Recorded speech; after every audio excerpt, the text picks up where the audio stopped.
নমস্কার বন্ধুরা, দীপিকার পাকশালাতে আপনাদের সকলকে স্বাগত জানাই। আবারও চলে এসেছি নতুন একটা রেসিপির সাথে। আজকে আপনাদের সাথে শেয়ার করব অসময়ে বাজার থেকে পাওয়া ছোট আলু দিয়ে সম্পূর্ণ নিরামিষ একটি রেসিপি। সেটি হলো কাশ্মীরি আলুর দম। যে কোনো নিরামিষ দিনে লুচি, পরোটা বা পোলাওয়ের সাথে আপনারা অনায়াসেই বাড়িতে এই আলুর দম বানিয়ে পরিবেশন করতে পারেন। তো আসুন দেখে নেওয়া যাক আমার আজকের এই রেসিপিটি। তো আলুগুলোকে আমি প্রথমেই ভালো করে ধুয়ে নিয়েছি। এবার এগুলোকে আমরা সেদ্ধ করে নেব। প্রথমে প্রেসার কুকারের মধ্যে আলুগুলোকে সেদ্ধ হওয়ার জন্য দিয়ে দেব। এবার এতে দেব পরিমাণ মতো জল। আলুগুলো খুব ভালো মতো সেদ্ধ হয়ে গেছে। এবার আমি আলুগুলো থেকে খোসা ছাড়িয়ে নেব।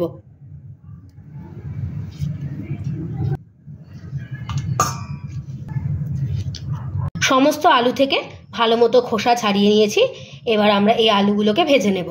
আলুর দমের আলু ভেজে নেওয়ার জন্য প্রথমেই কড়াই দিয়েছি তেল। তেল ভালো মতো গরম হয়ে গেছে। এবার তেলের মধ্যে দেব সামান্য পরিমাণে একটু হলুদ গুঁড়ো, দেব লবণ আর হলুদটাকে ভালো করে একটু তেলের সাথে মিশিয়ে নেব। এবার এর মধ্যে আগে থেকে সেদ্ধ করে রাখা আলুগুলোকে দিয়ে দেব। তবে আপনারা চাইলে এই আলু ভাজার সময় আলুর মধ্যেও লবণ আর হলুদটাকে বেশ কিছুক্ষণের জন্য ম্যারিনেট করে নিয়ে তারপরেও আলুগুলোকে ভেজে নিতে পারে। এবার আলুগুলোকে ভালো করে তেলের সাথে লাল লাল করে ভেজে নেব। আলুগুলো ভালো মতো লাল লাল করে ভাজা হয়ে গেছে। এবার এগুলোকে আমি তুলে নেব।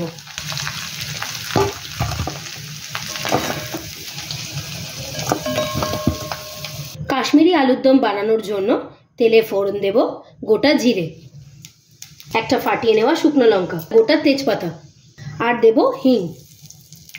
ফোড়নটাকে ভালো করে তেলের সাথে মিশিয়ে নেব। এবার তেলের উপরে দেব পরিমাণ মতো হলুদ, দেব কাশ্মীরি লাল লঙ্কার গুঁড়ো আর দেব 1 চামচ মতো আদা বাটা।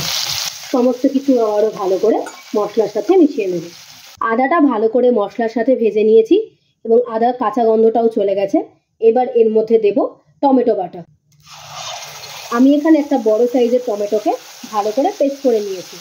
টমেটোটাকেও ভালো করে মশলার সাথে মিশিয়ে নেব এবং টমেটোটাকেও ভালো মতো কষিয়ে নেব যতক্ষণ না পর্যন্ত টমেটো থেকে কাঁচা গন্ধ চলে যাচ্ছে। টমেটোটা ভালো করে মশলার সাথে কষানো হয়ে গেছে। এবার এর মধ্যে দেব ফাটিয়ে নেওয়া টক দই।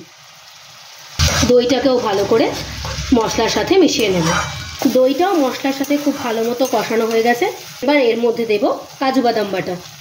আমি 10টার মতো কাজু বাদাম ভালো করে গরম জলে ভিজিয়ে মিক্সিতে পেস্ট করে নিয়েছি। কাজু বাদামটাকেও ভালো করে মশলার সাথে মিশিয়ে নেব।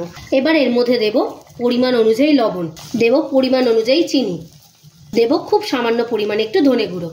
সমস্ত কিছু আবারও ভালো করে মশলার সাথে মিশিয়ে নেব। দেব পরিমাণ অনুযায়ী জল। জলের সাথেও মশলাটাকে খুব ভালো করে মিশিয়ে নেব এবং মশলাটাকে ভালো করে জলের সাথে একটু ফুটতে দেব। ঝোল ভালো মতো ফুটতে শুরু করেছে। এবার এর মধ্যে দেব কয়েকটা চেরা কাঁচা লঙ্কা। এবার এর মধ্যে আগে থেকে ভেজে রাখা আলুগুলোকেও দিয়ে দেব। আলু ভালো করে ঝোলের সাথে মিশিয়ে নেব। নিরামিষ কাশ্মীরি আলুর দম আমার প্রায় রেডি হয়ে গেছে। এবার এর মধ্যে দেব গরম মশলা আর দেব হাতে ক্রাশ করে নেওয়া কাসুরি মেথি। আপনারা কিন্তু চাইলে এখানে ধনে পাতাও ব্যবহার করতে পারেন, তবে কাসুরি মেথি দিলে কাশ্মীরি আলুর দমের টেস্ট একটু ডিফারেন্ট হয়। আর দেব 1 চামচ ঘি। আবারও সমস্ত কিছু ভালো করে আলুর সাথে মিশিয়ে নেব। এবার এটাকে 5 মিনিটের জন্য স্ট্যান্ডিং টাইমে রেখে সার্ভ করে নেব। সম্পূর্ণ নিরামিষ কাশ্মীরি আলুর দম আমার একদম তৈরি হয়ে গিয়েছে।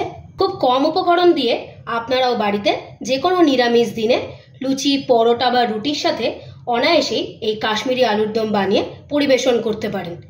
রেসিপিটি যদি ভালো লেগে থাকে অবশ্যই একটা লাইক করে দেবেন আর আমাকে কমেন্ট করে জানাবেন রেসিপিটি আপনাদের কেমন লাগলো। আপনারা যদি আমার চ্যানেলে নতুন হয়ে থাকেন চ্যানেলটিকে প্লিজ সাবস্ক্রাইব করে দেওয়ার অনুরোধ রইল। আর সাবস্ক্রাইব করে দেওয়ার পরে পাশে থাকা বেল নোটিফিকেশনটি অবশ্যই ক্লিক করে দেবেন আমার চ্যানেলে নিত্য নতুন রেসিপির আপডেট পাওয়ার জন্য। ভালো থাকবেন, সুস্থ থাকবেন। দেখা হবে আবারও একটা নতুন রেসিপির সাথে। ধন্যবাদ।